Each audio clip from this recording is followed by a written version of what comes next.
For the safety of listeners at home, following guidelines specified by the MPAA for film as a baseline, the following reading will be rated PG for scenes of fantasy violence and some dark imagery. The text read comes from a slightly earlier version of the novel. As such, wording may be different in certain places compared to the final published text. However, the author has endeavored to make sure that the reading and the novel are as close as possible. The Knight and the Unicorn. Chapter 6.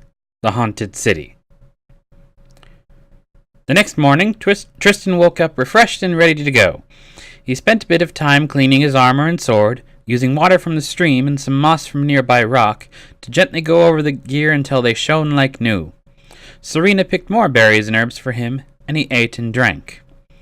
Only one more item left to heal her, Serena told Tristan, motioning at Rosalind's body lying under the tree. Do you remember the poem I told you when you first arrived? Tristan searched his memory for a while. It seemed like so long ago. Who knew how many days since he had been trapped in the forest, since that first evening when he set out to find the girl. So much had happened, and the unicorn had sung many songs and spoke many poems since his arrival, almost all relating to his journeys and quest. He found he could not remember, and he told Serena so. Serena laughed. It has been a while, hasn't it? Not to worry, I still remember. Last a gold brooch from the ruins in the caves, to help me cleanse her pure heart, her life to save. A golden brooch from cavern ruins, Tristan pondered. I think I've heard of them before, but they are older than the ruins atop the mountain, and I have no memory of the stories.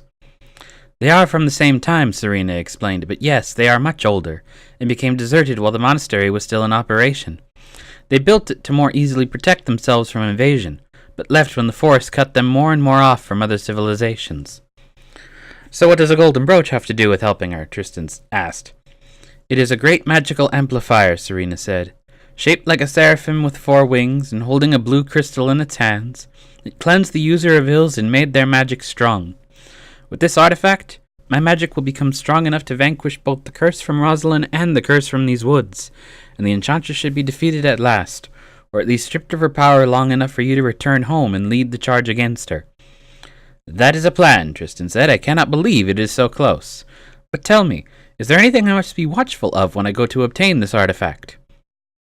You are suspicious of what I haven't told you before. Serena nodded. Very well. There is a strange magic power surrounding that cave.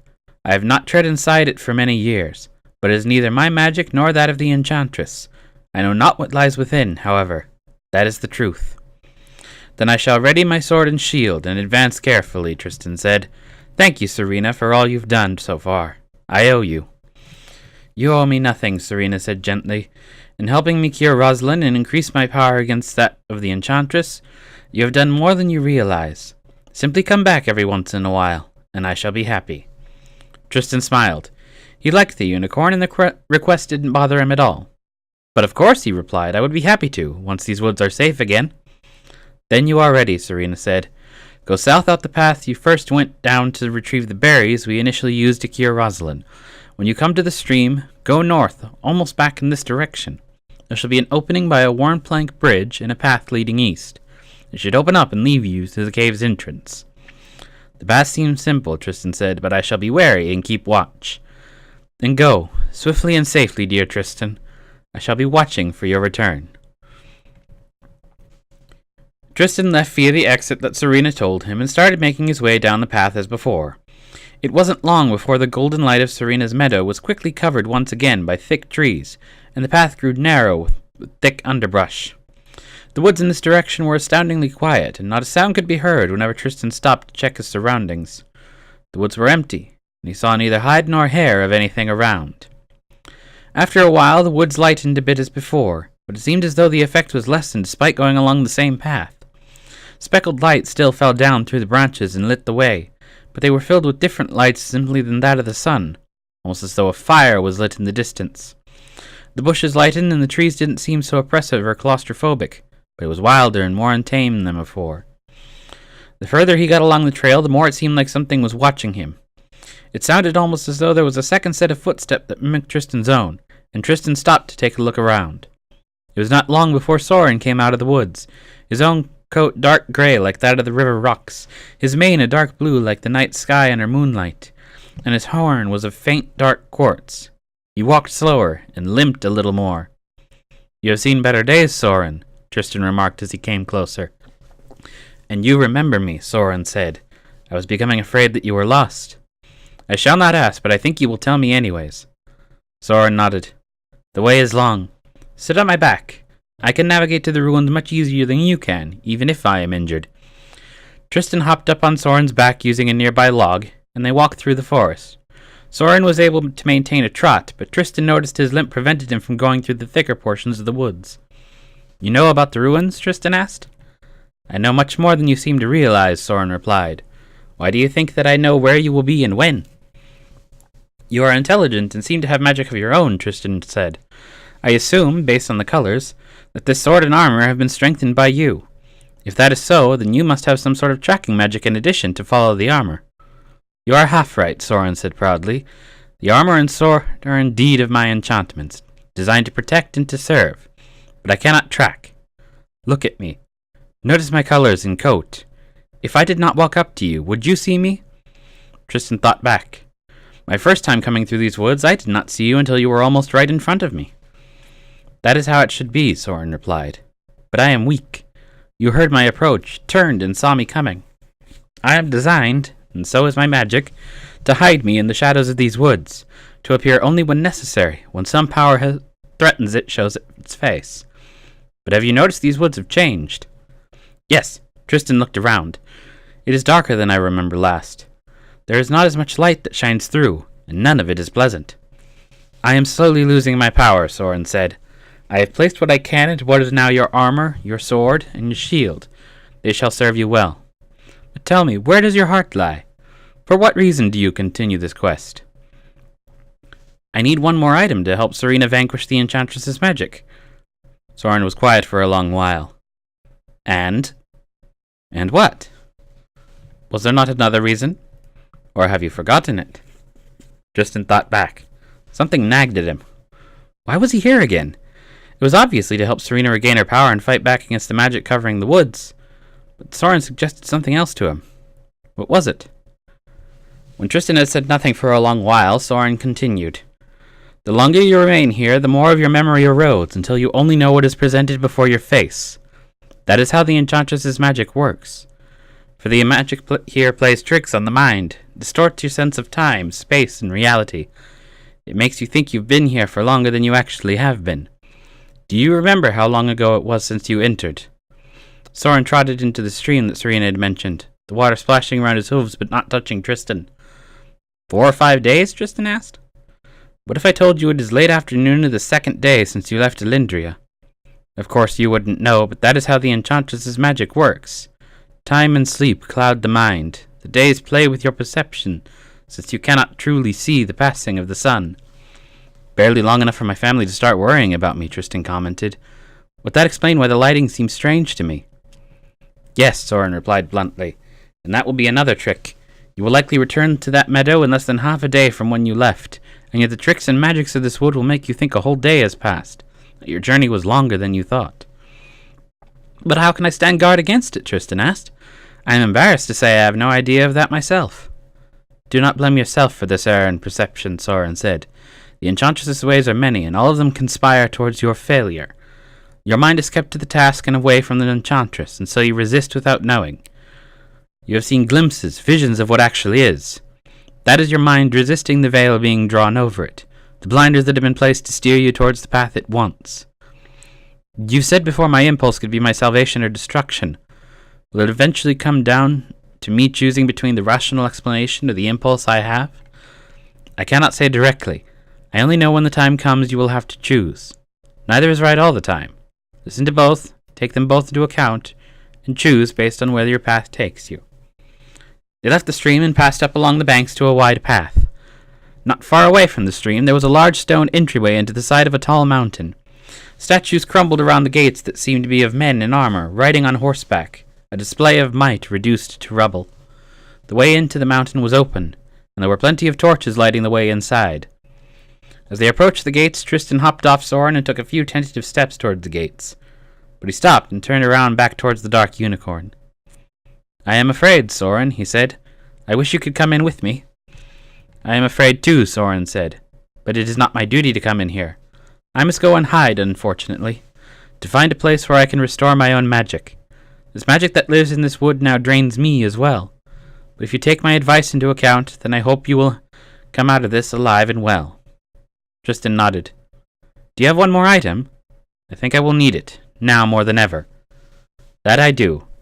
The way through the mountain is easy, but when you enter a hall filled with bones, go left immediately after entering. In a room to the side you will find a horn to call for help, when help is most desperately needed." Tristan nodded. "I feel I should repay you for everything you've given and everything you've done for me." "It is nothing. I give to those whom I deem necessary and worthy to give." "Even so, I feel I should give you something, though I don't have much." Tristan patted his pockets and felt the remaining vial of holy water from the mountain. He quickly pulled it out and showed it to Soren. "Here," he said. "This is water from the spring. Perhaps you could get it yourself, but if you are weak, then maybe it would do you some good." Soren smiled. "If that is your wish, I accept your gift." And he gently took it from Tristan's grasp and drank it in a few small gulps, after which Tristan pocketed the empty vial. "I am still weak, but your gift is much appreciated. But we cannot delay any longer. My advice I've given you, and now it's up to you to use it." Tristan nodded again. Then, overcome with some emotion he could not immediately describe, he went forward and hugged the Dark Unicorn gently around the neck. "You have given me plenty of useful advice," he said. "I am sorry I did not listen sooner and more attentively." Soren chuckled and gave Tristan a slight nuzzle. "But you have. And perhaps that is enough. Certainly more than I've been given lately, and your gratefulness is much appreciated." When Tristan released Soren, he watched the Dark Unicorn limp away into the woods. It was quite a while before he was out of sight and Tristan turned back to the ruins. He took a deep breath to prepare himself and slowly walked into the mountain, pulling out his sword and shield for protection. The ruins were large but rather quiet. Tristan walked his way through the halls without hearing more than his own footsteps and the sound of gently crackling fires. Torches were lit all over the place, implying someone had been here not too long ago, but Tristan didn't see signs of another living person in sight. There were quite a few dead persons, though. Sometimes all that was left was a pile of dust. As he went further into the cave and deeper into the mountain, the more remains were left over. Bones stuck up out of piles of dirt. Armor made rusted and unusable lay either as tokens of their previous owners, or proved how worthless they once were. Tristan felt his own armor become more rigid as he contemplated their fates, and hoped he fared better. Tristan felt it would have been a fine city once. He first entered into a main plaza with cobblestone walkways and buildings carved out of the mountain rock. He could see the remains of murals and statues as well as fountains and aqueducts. Rotting doors and smashed windows still bore some of their original signs. Here was a tailor, there a shoemaker, there a baker, and over there a jeweler. It might have been a prosperous city, perhaps even more so than Elendria was now. But what fate befell them? Some of these bones that Tristan found lying around might have been those of soldiers or guards in the midst of defending themselves. Were they attacked? Were they cut off by disease? Were they casualties of the Enchantress themselves? The thought made Tristan shiver, but he kept going forward. He felt better prepared, but remained cautious. His armor and weapons seemed to be doing him well, but he wasn't keen on finding out if they were enough. At the other end of the plaza, the path became a little smaller as it wound down deeper underground. Now might have been a residential area. Tristan could see wells and the remains of number plates and painted addresses. The only thing that seemed to be undamaged were the lamps, from which the torches filled the underground city with the crackling of fire and enough light for Tristan to pass through. Eventually, Tristan could hear whispers somewhere in the deep. That didn't feel right, but Soren's advice and his lack of an amulet kept him going onwards. The whispers were indistinct, almost like the rushing of wind somewhere behind him, but they grew louder the further through the town Tristan explored. The air further down became stifling and hot from the torches and the lack of clear air. By the time Tristan found the large hall that Soren had mentioned, he was feeling hot and tired. He stopped for a moment to catch his breath, look around, and drink some water. The place was perhaps 30 feet high at its lowest point, and had a large vaulted ceiling that stretched up another 10 or 15 up. It was as large as the marketplace in Lindria, perhaps larger, with 10 rows of large stone columns at 10-foot intervals along either side, 120 in all, arranged in a 10 by 12 rectangle. All were carved out of rock and seemed to have elaborate designs on them that were now mostly faded away.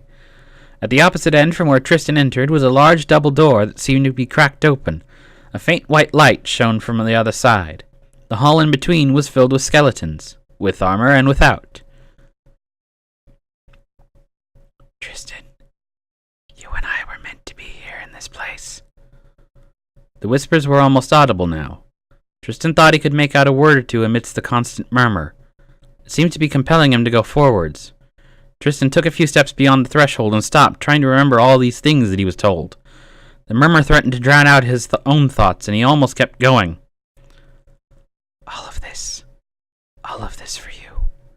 If only you would listen to me. But Tristan was stronger than that. It was not the first time he had heard such a voice.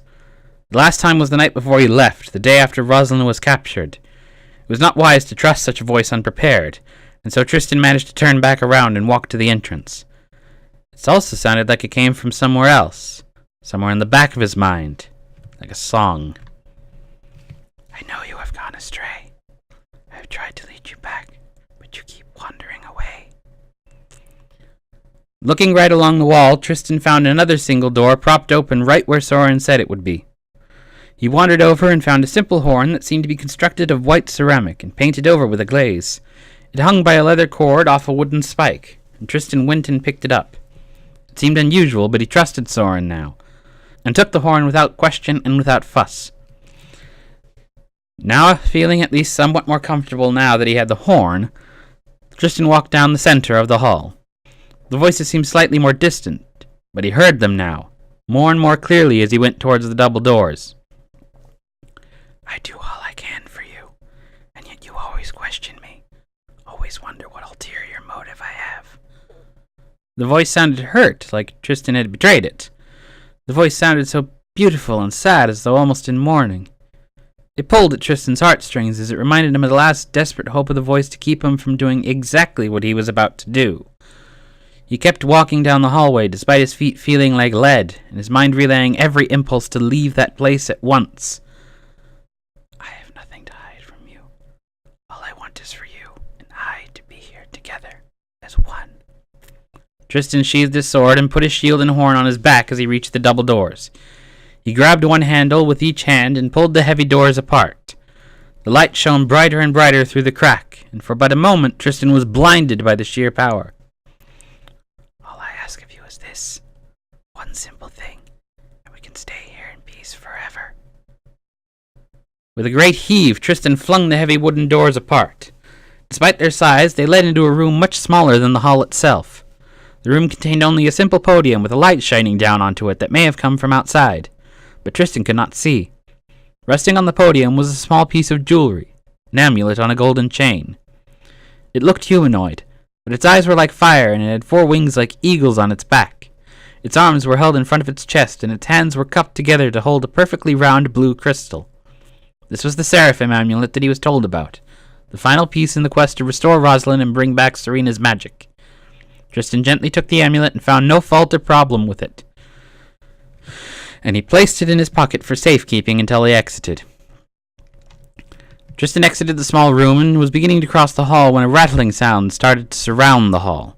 It was great and grew to almost deafening levels, but soon stopped and not a sound more could be heard. Tristan unsheathed his sword and pulled out his shield and raised them in front of himself defensively. A short ways in front of him, the pile of bones began to move. The fingers grabbed in the dirt and the dust and pulled out a sword almost as long as Tristan's own, and the hands pushed the body up off the floor. It seemed barely held together. The jaws weren't in place, and the movements were almost like a puppet on a string. Another one stood up a short ways away, then another, until almost 50 piles of bones were now lifeless puppets, each holding some form of weapon. Either put that amulet back and leave, or give it to me, Tristan growled. You have to pry it from my cold, dead hands, he said defiantly. The skeletons advanced. Tristan brought up his sword and balanced himself the way Alexander had taught him. The skeletons moved slow, but there were many of them close by. Tristan brought his sword back and let it go in a massive cleave, and 5 skeletons close by fell at his stroke. More and more came towards him, and he cut them down with ease, taking advantage of their slow movements as he slowly made his way toward the door at the other end of the hall.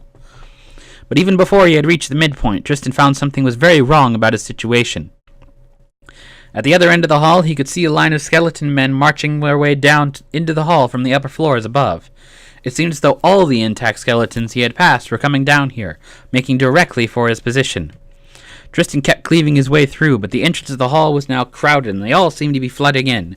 A mass of bones and armor and weapons blocked Tristan's way out. Despite being able to clear dozens in short order with his sweeping strokes, there always seemed to be a dozen more to take their place. They fell easy, but Tristan soon realized he was in danger of them winning simply by sheer numbers. Either he would be overwhelmed or they would wear him down until he was slower than they. Tristan hopped back from the door a few steps and tried to look for a better position. He could hide in the room where he found the amulet, but there was no way of escaping back into the forest from there.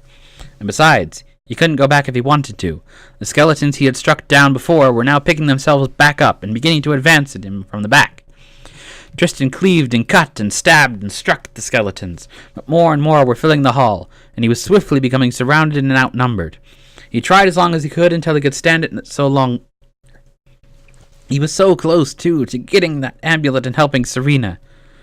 Right when hope seemed lost, Tristan remembered his horn. Soren had said it was to be used in time of great need. Well, he certainly could use whatever help the horn might bring. And so Tristan gathered his breath, put the horn to his lips, and blew. The trumpeting blast from the horn filled the hall and nearly caused the city under the mountain to shake from how loud it was. Tristan blew and blew with every breath he had, sounding out 3 long blasts from the horn.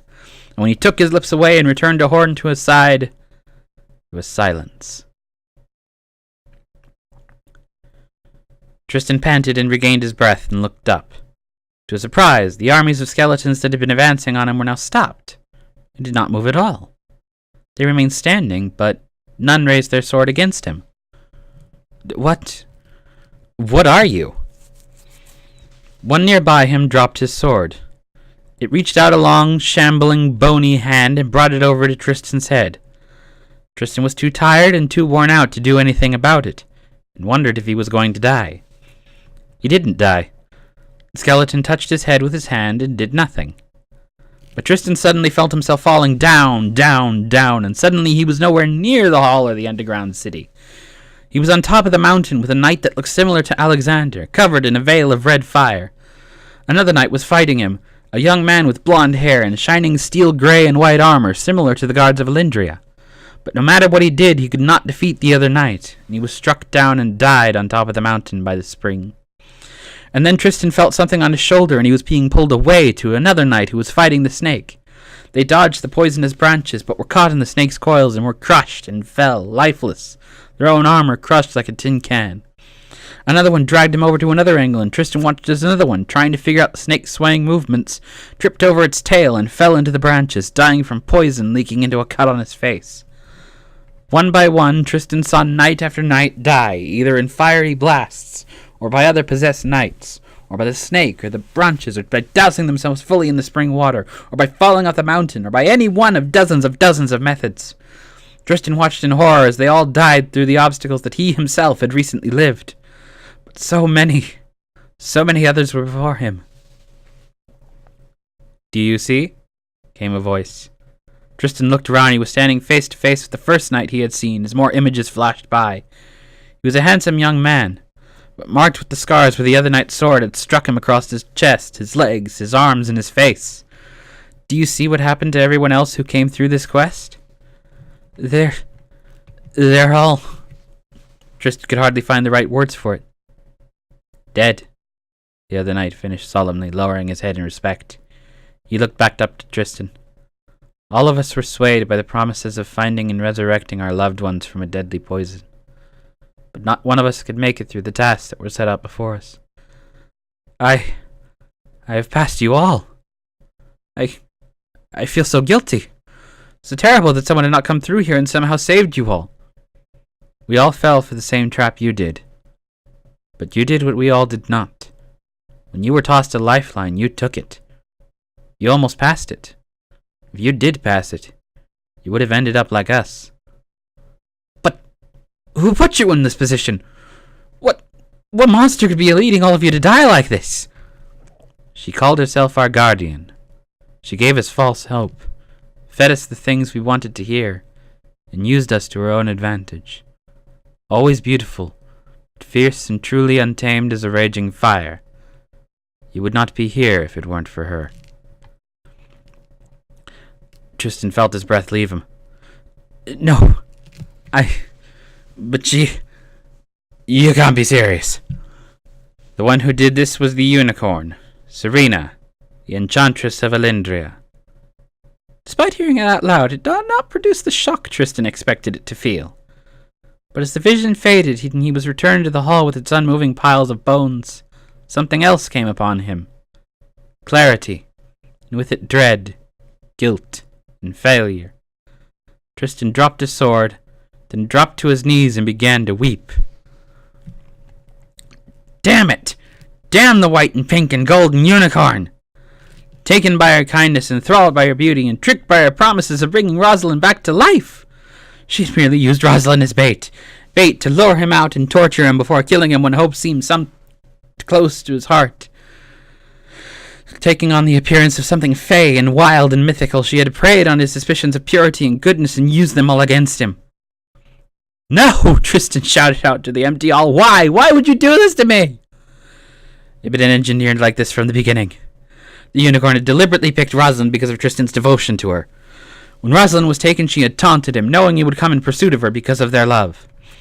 And as Tristan remembered the cross in his pocket, he realized that his blinding single-mindedness prevented him from seeing who she truly was. Without the amulet to protect him, as the priest had said, the unicorn was able to work her own magic over him, twisting and contorting his desires until he had almost forgotten why he was there at all, taking the blinding love for Rosalind and turning it into blind devotion to her. He was as weak to her charms and guile as all those who had been picked, selected, chosen to come and encounter her. I failed you, Rosalind, Tristan cried out. I was not strong enough to protect you. I was not strong enough to keep you safe. I'm sorry. I'm sorry. Don't give up. You can still be together. Shut up, shut up, shut up, shut up, shut up! Tristan screamed at the voices still trying to invade his thoughts. No, nothing you can do, nothing you can say, nothing can take back what you've done to me. Tristan picked up his sword and looked at it for a long while. So that was what he'd seen on the mountain. He didn't know when. Time was lost to him now because of her. And that vision he saw in the sword, that was what would happen if he lost himself to her. Everything came back to him with stunning clarity. The deliberate omissions, never telling him the full story, even outright lying to him. Serena had played him for a fool, an absolute fool. If it weren't for forces outside his own control, he would have fallen for her bewitching lies without a second glance. And now he was here, trapped in her own enchanted forest, with Rosalind still under her control. Tristan's fury and fire turned to sudden, abject sadness. Rosalind. He'd forgotten about her more than once.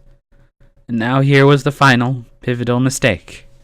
He'd been led on a wild goose chase by Serena, the enchantress, and now was here in the middle of this god-forsaken city while his own beloved was about to be killed. Tristan picked himself up from the floor. How could he have been such a fool? All this time he was out here playing knight, trying to rescue his damsel in distress, and he couldn't even fight back against the powers that held her. He promised to do anything to save her, anything to protect her, but how could he, when he was vulnerable and subject to the same tricks and deceptions that had killed many a stronger and braver knight than he? No, he was a failure. An absolute failure. Without really knowing why, Tristan looked at the sword. He turned it around so that it was pointing straight at his chest and aimed it at an open spot in the armor.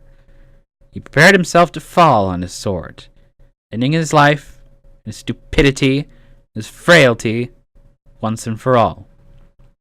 He looked up and dropped his sword where he stood.